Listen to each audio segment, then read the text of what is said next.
আসসালামু আলাইকুম ভিউয়ার, সবার কি অবস্থা? সবাই কেমন আছেন? আশা করি অনেক ভালো আছেন। আজকে আমাদের মাহফিলের বাজার করার জন্য আমরা চলে যাব আমাদের গ্রামের বাজারে। আর সত্যি আমার অনেক ভালো লাগে যখন আমি আমার বাবার সাথে আমার ভাইয়ের সাথে আমি ঘুরতে যাই। আর কোথাও ঘুরতে বের হলে আমার পিছু পিছু চলে আসে শেফালি। আর আমাদের গ্রামের বাজারের নাম হচ্ছে বামুইচক বাজার। যত সকালবেলা যাবেন তত ভালো জিনিস পাবে। আর সকাল সকাল শীতল বাতাস আর প্রিয় মানুষদেরকে নিয়ে চলে যাচ্ছি গ্রামের বাজারে। আর আমার সাথে বসে আমার চাচাতো ভাই মুজামিল মুন্সি, আর পিছনে বসে আমার চাচাতো ভাই মুজাক্কির মুন্সি। আর অনেকেই বলতে পারেন আমাদের ভাইদের নামের পিছনে কেন আমি মুন্সি লাগাচ্ছি। তার কারণ হচ্ছে আমাদের বাড়ির নাম হচ্ছে মুন্সি বাড়ি, আর আমাদের পূর্বপুরুষরা মুন্সি ছিলেন। আর ততক্ষণই আমাদের মাংস এবং মাছ কিনা হয়ে গেছে, এখন আমরা বাড়ির উদ্দেশ্যে রওনা দিব।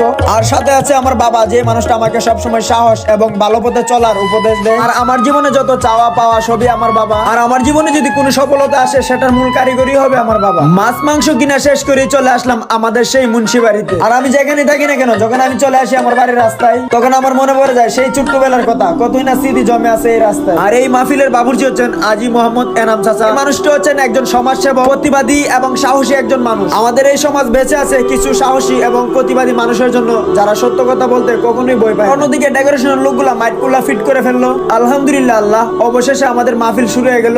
আল্লাহর কাছে লাখো শুকরিয়া, কারণ আল্লাহর হুকুম ছাড়া কোনো কিছুই হয় না। আর এই মাহফিলের সভাপতি ছিলেন আজি মোহাম্মদ এনাম চাচা। আর অন্যদিকে আমাদের মাহফিলের তবারক কমপ্লিট। আমরা ভাই বন্ধুরা, চাচা ভাতিজারা, বন্ধুরা সবাই মিলে একসাথে প্যাকেট করতেছি। আমাদের মাহফিলে উপস্থিত ছিলেন থানার এসআই এবং তার সাথে অনেক স্টাফ ছিলেন। ওনারাও তাবারক খেয়ে যান এবং প্রশংসা করে যান রান্না। শীতকাল আসলে মনে পড়ে যায় সেই ছোট্টবেলার কথা। কতই না বাবার সাথে মাহফিলে যেতাম, মাহফিল শেষে তবারক নিয়ে বাড়িতে ফিরতাম। সবচেয়ে মজার বিষয় হলো 200 মানুষের 400 প্যাকেট, তারপরে নাকি অনেকে পায় নাই, আবার অনেকে 2 প্যাকেট নিয়েও বাড়ি গেল। আল্লাহর কাছে লাখো শুকরিয়া, অবশেষে আমাদের মাহফিলটা সুন্দরভাবে শেষ হয়ে গেল। আল্লাহ হাফেজ, সবাই ভালো থাকবেন, সুস্থ থাকবেন, 5 ওয়াক্ত নামাজ পড়বেন। দেখা হবে অন্য কোনো ব্লগে।